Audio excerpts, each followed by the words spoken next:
Hey, what's up? Killing for company. My name's Kellen, and today I've got something a little bit different for you. So, this story is essentially a little bit of a, I guess you want to call it an audio journey for me. And it's a conversation or a topic that I've been wanting to address now for about a year. And haven't really got around to it. Here, I move into my new place. I've got my first real room to myself to do like a audio setup. It just seemed like the appropriate time for this kind of conversation. So, it has its roots, I guess you could say, about a year ago.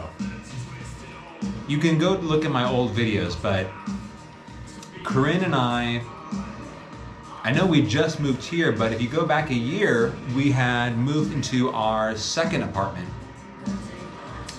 since our move to Lexington. And in that move, what happened was I decided that it was time, this is back in 2021, it was time for me to invest in, I had a little bit more disposable income in my first real personally purchased audio system.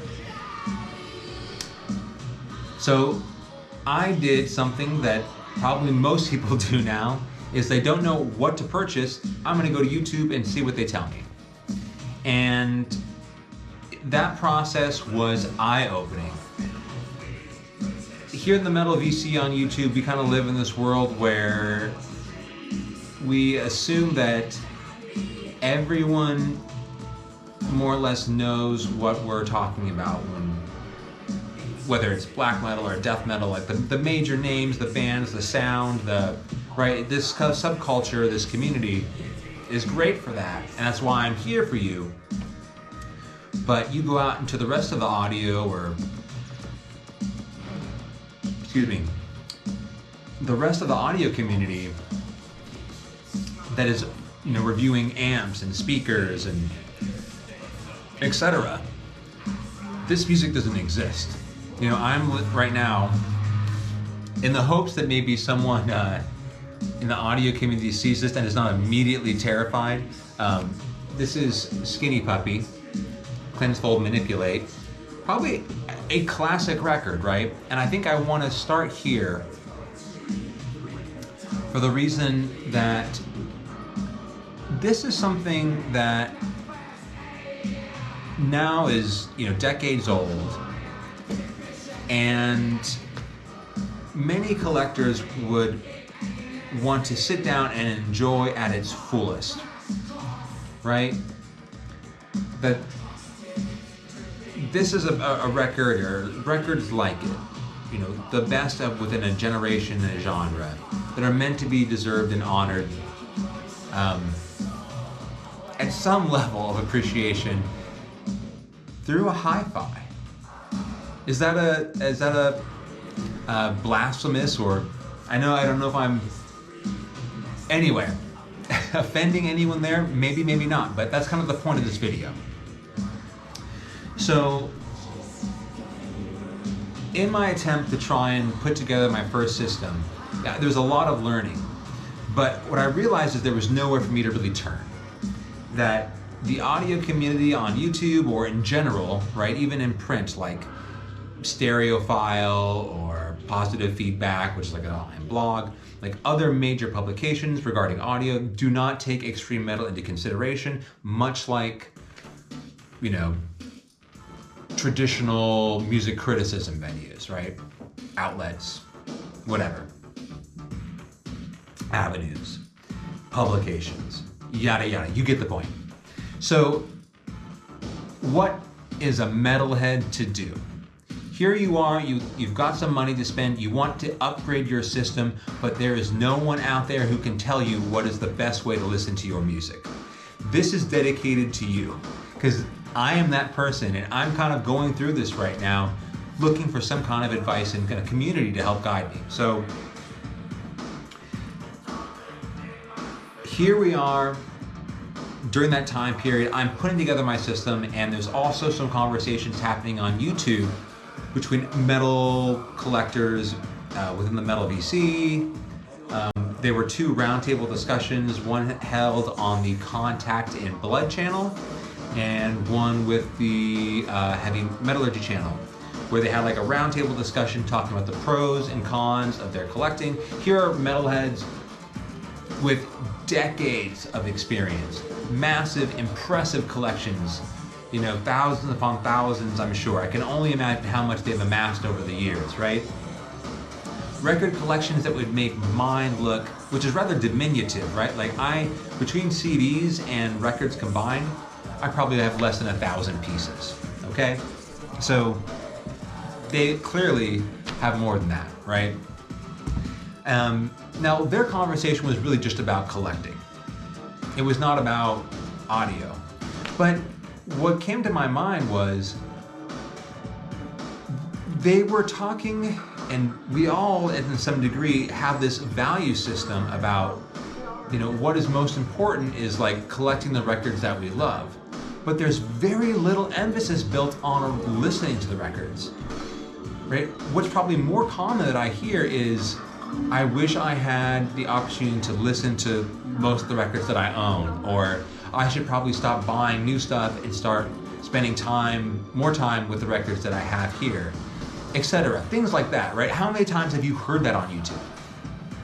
So the writing on the wall was, Kellen, you should probably buy less. Here's some experienced metalheads who are offering free advice about your collecting habits. What you should do is buy less, spend more time listening to it. So here, and I'm putting together a system. I'm like, okay, I'm gonna have a major upgrade from the hand-me-down system that I had accumulated essentially from my father. He gave me back in around the mid-aughts. Once, you know, I grew up in the digital age. So once I started to actually, beyond CDs, pick up records, he was like, okay, we can give you a record player and some proper speakers, just the most preliminary, basic, bare bones setup for you to just play the music that you physically own. We're not like trying to make it the best thing in the world. I just need you to have something physically to operate what you own, right? Which was great, and I thank him, you know, tremendously for encouraging a passion of mine. So here I am now, decade plus later. I've got a little bit more disposable income to put together my own system, and in my head, I'm thinking, I wish there was more importance placed on listening to the music that we love than just buying more of it. Another reason that we could talk about ways to improve not just our collection, but our listening experience. But that leads us into the world of essentially being an audiophile.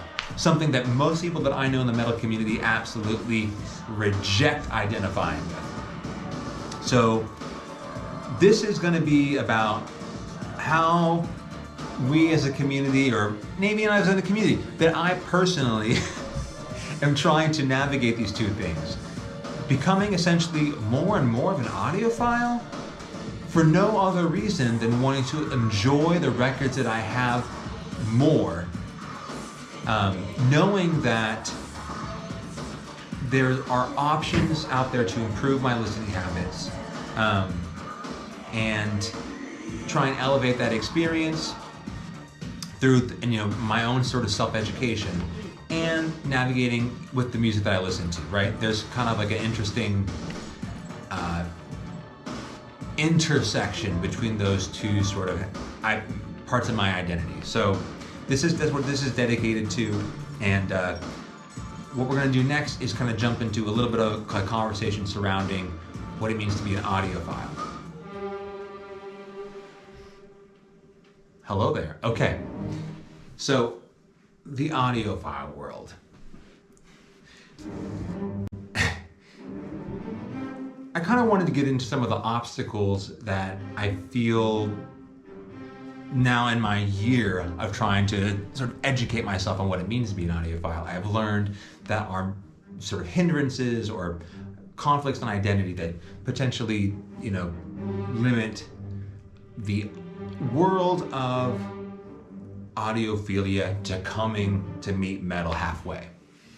So there are some very practical reasons for this.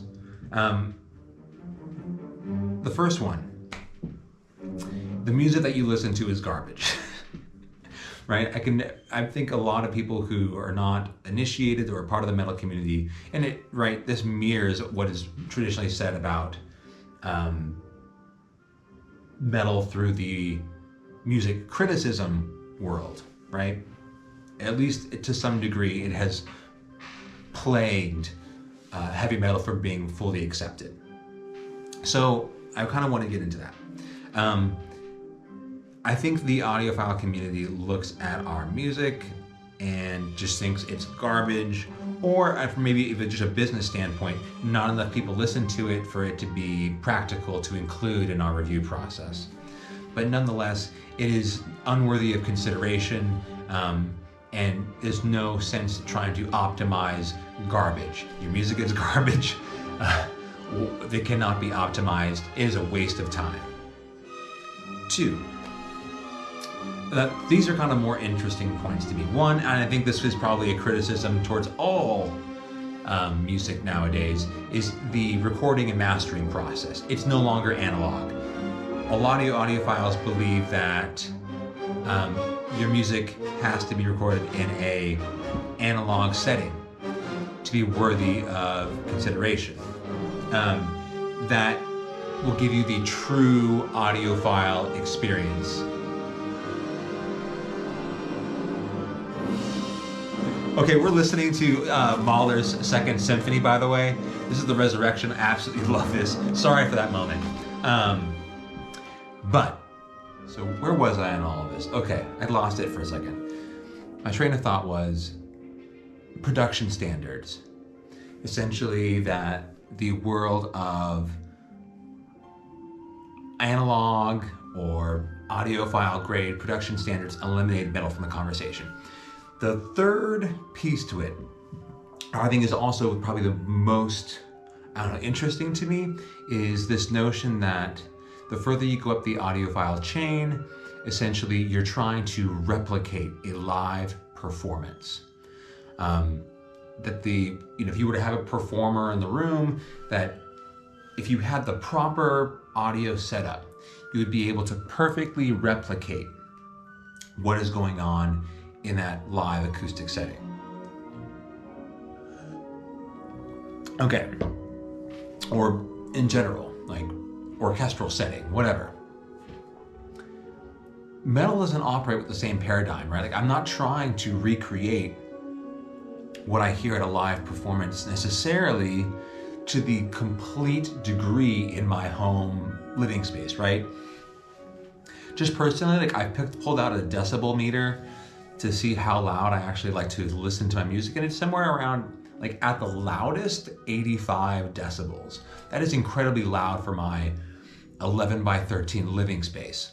So I'm not trying to chase essentially what I would experience in a live, concert venue. It'd just be too punishing, right?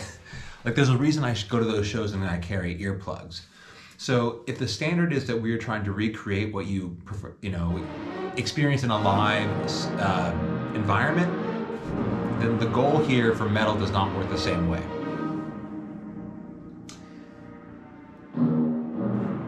Thus, it's all essentially up to us as metal consumers within the metal VC, etc.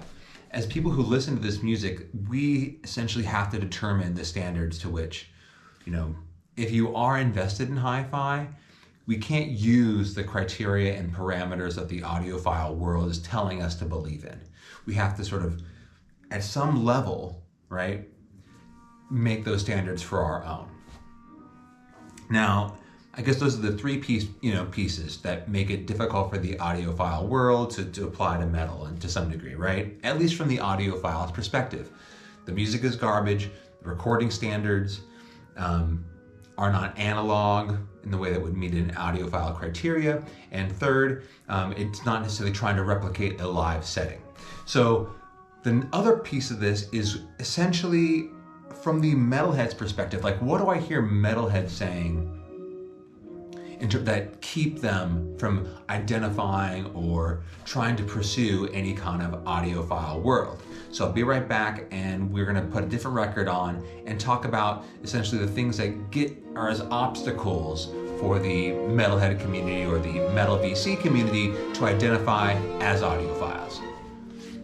Okay, so what I commonly hear from metalheads is that our music is so abrasive and distorted and lo-fi that it's not worth considering the same kind of standards that traditionally hi-fi has used, or the kind of like superlatives that apply to the hi-fi world. That there's no reason to explore being an audiophile just because the music eliminates that possibility. In some ways, it's a point of agreement with the audiophile community. Now, this kind of I touched on earlier, and I personally, when I listen to music here at home or on my headphones, whatever, in any concerted, dedicated fashion, I think you put in, for me personally, and if you put enough metalheads together and you ask them to talk in depth about their music, they almost come to this precipice of sort of sounding just like an audiophile but retreat from it. So, and that's an obstacle I think we probably need to re-examine that the audiophile world doesn't apply to them. That trying to use the same kind of superlative language, it really shouldn't be considered for black metal or death metal or hardcore punk or power violence or grindcore, right? If I'm perfectly honest, I also think the metal community, the stereotype that applies to an audiophile, they also want to retreat from. For the longest time, just like historically the way that music criticism has treated metal, if you're gonna hate on me, or if you don't look or sound or talk or behave, or if there's no shared or common experience, then why is there any purpose or meaning in me trying to meet you halfway? So I think that's probably why there's been so much hesitancy for people I see in the metal VC to try and identify as an audiophile. But more than anything, more than the previous two qualities that we talked about, whether it be the sound of the music or any kind of stereotypes that they want to fall into, I almost feel like in the metal VC there's a different value system that we enjoy collecting the music, and it does not, listening to it does not serve, essentially, doesn't give you the same satisfaction. And I kind of feel I want to negotiate that, or I'm looking for people within the metal VC or that kind of fall on both sides of that camp. It could just be that the purpose of this format is just to show off what we're listening to, not necessarily talk about how we're listening to it. Right? It's a question of what, not how. But I do want to push back on the idea that listening to this music in a dedicated way that is not just analytical, but like a larger part of that experience, that I want to push back on the narrative that we don't listen to this music in the same sort of dedicated, intense, insightful, articulate way. Like, that's not true. That's not the metal VC that I know. And once you get a chance to talk at length, I've been part of these album clubs. I feel we're paying a good amount of attention in a way that the audiophile community isn't. For a community that's supposed to be, all about music, I don't feel like they share the same kind of passion and love towards music, not just, whatever, the metal stuff that I love, but music generally speaking.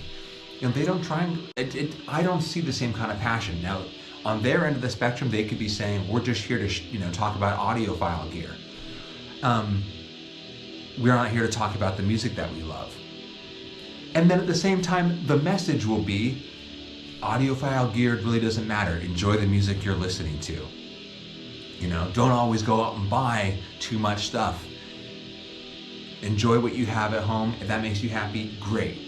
So the message then is, from the Metal VC, is don't always go buy tons of records. Enjoy what you have. Enjoy those records. Listen to them.